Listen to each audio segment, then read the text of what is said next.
Hello all, I'm Atlas, and this is IRAM, the series where we take an overview of mangas and other various media from across the world. Today's video, we're looking at and reviewing the manhwa version of the novel, The Lazy Swordmaster.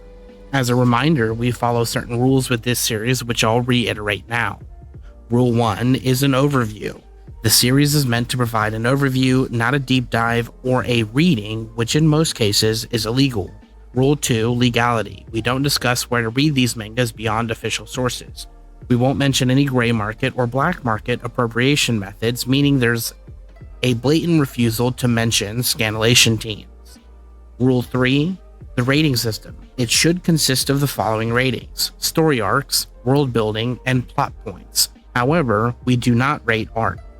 The visual styles of art are mostly subjective to each person, so other than an opinion on some of the art here and there, the rating should focus on the story.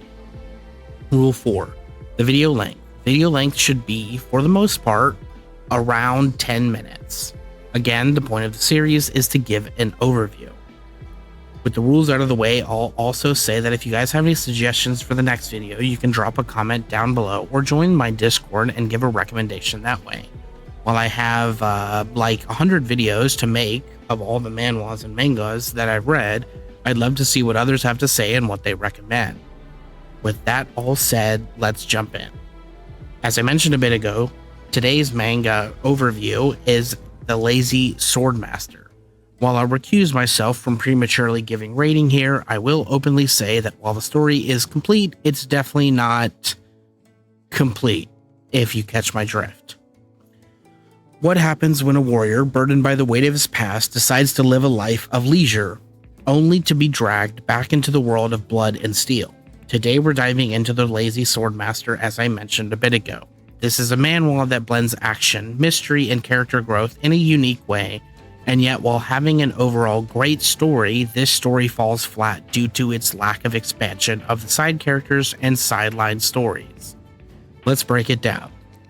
At the heart of The Lazy Swordmaster is our protagonist, Bak Jinwoo. I'm pretty sure I said that wrong. A hero who saved humanity in the past life in another world, but when reincarnated remembers everything in vivid detail, which drives him to seek peace to the point of laziness.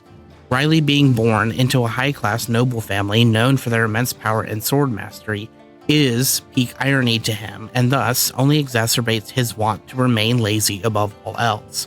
Riley has grown tired of fighting and has decided in this new life, he will do anything to avoid the sword. Jinwoo, or as he's known in this world, the youngest swordmaster of the Elfeleta family, Riley, is the protagonist that has the hallmarks of a great hero and a great story and world, yet it falls impossibly short. Riley's reluctance to pick up a sword isn't just laziness, it's exhaustion. Haunted by his previous life struggles, he initially rejects combat and responsibility, preferring a quiet life. This part of the story at the beginning isn't particularly well decorated or designed, in my honest opinion. You learn a little too late later on that Riley suffers from basically what is PTSD, and while it's an honorable reason to remove yourself from the limelight because of mental issues, this message falls flat in many ways as it's used as a point of conflict for Riley, usually in the heat of battle. Readers can see this with his first major fight with certain assassins, when after killing the first assassin, he goes to fight others and suffers a panic attack. While normally mental baggage is something that's explored over time as a character transforms and learns to accept their duty, Riley basically doesn't confront this mental anguish throughout the entire series, but a handful of times. This plays into further points of contention that I have and will explain as we go on. As Riley and companions move through the story, readers will find a great many reasons to like all the characters, and yet still feel like all the characters fall short of what they could be. That's not to say that the side characters don't have good development, but that the development is kind of flat and two-dimensional, in the same way Riley's character development is. One of the main characters, the Saint, has a story that fits here, so I'll spoil it a bit. Riley meets the Saint and doesn't like her because he doesn't like saints. She wants to know why and hunts him down after their first meeting. And then he still hates her and doesn't explain why. But then he needs her for something and he still hates her and finds her annoying. and then he needs her for something else and still hates her. And then someone else explains why he hates her to the saint herself, and now they're best friends.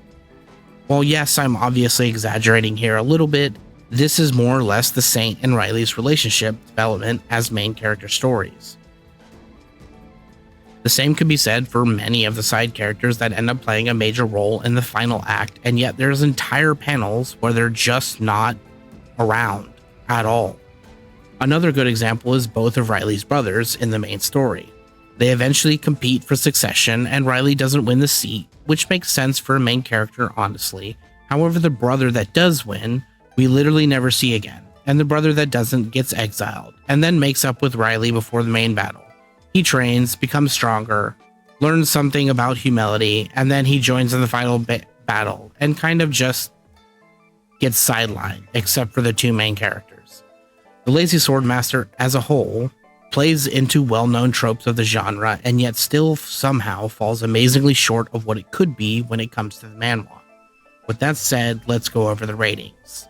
The story arcs, I'm giving a 5 out of 10. When it comes to the story arcs, The Lazy Swordmaster is a good read. Simple, yet effective in moving the story along. It's clear that from moving the light novel to the manhwa didn't really disturb the overall story arcs that much. However, they're not exceptionally detailed. The world building, I will give a 5 out of 10. The world building here in this story is super fast paced, and while it gets to the point, it also shows a lack of forethought in the world beyond the story, which can, in turn, make the story feel incredibly dry at times. There's some good meat and story here in the story arcs and the world building. That's what makes the manhwa entertaining to read, but all in all, it becomes incredibly dry and fast with the next rating. When it comes to plot points, I will give them a 4 out of 10. While the plot points in the story are not bad, they're not expansive enough to lead readers through a journey. Overall, the rating here is mostly because of this, in my opinion, failing of writing. The story evolves exactly how a new writer would use it to evolve. There's little intrigue, little betrayal or mystery, and it's too straightforward in its approach. As soon as the main character finds something out within a chapter, that plot point is usually fully resolved. This can even be seen in the appearance of the main family throughout the beginning of the series, not being needed for the story to end. They're there to fulfill a role, and that role is to be a reason and catalyst for the protagonist's growth, until he leaves to journey on his main quest. With an unfulfilling story like this, that means that the story at time can genuinely pull you out of the world, as it feels like a sort of whiplash back and forth. The story, if I had to give a solid analogy, is a really, really tall cake. Layer after layer after layer of things added on top with no real concern to the entirety of the recipe. Now, with such low ratings, would I say that people shouldn't read this story? Arguably, ironically, no. If you're looking for something to read while other series chapters catch up, this is an overall enjoyable story that is fun from start to finish. It, however, will likely earn no favoritism in relation to many, many better manhwas. Overall, the art style has some charm, if a bit basic for some manhwa, and yet at the same time, the detail and love to the humor in the art style make the entire story enjoyable from start to finish. The biggest issue this manhwa suffers from is the fact that the story itself can be so insanely lackluster at points.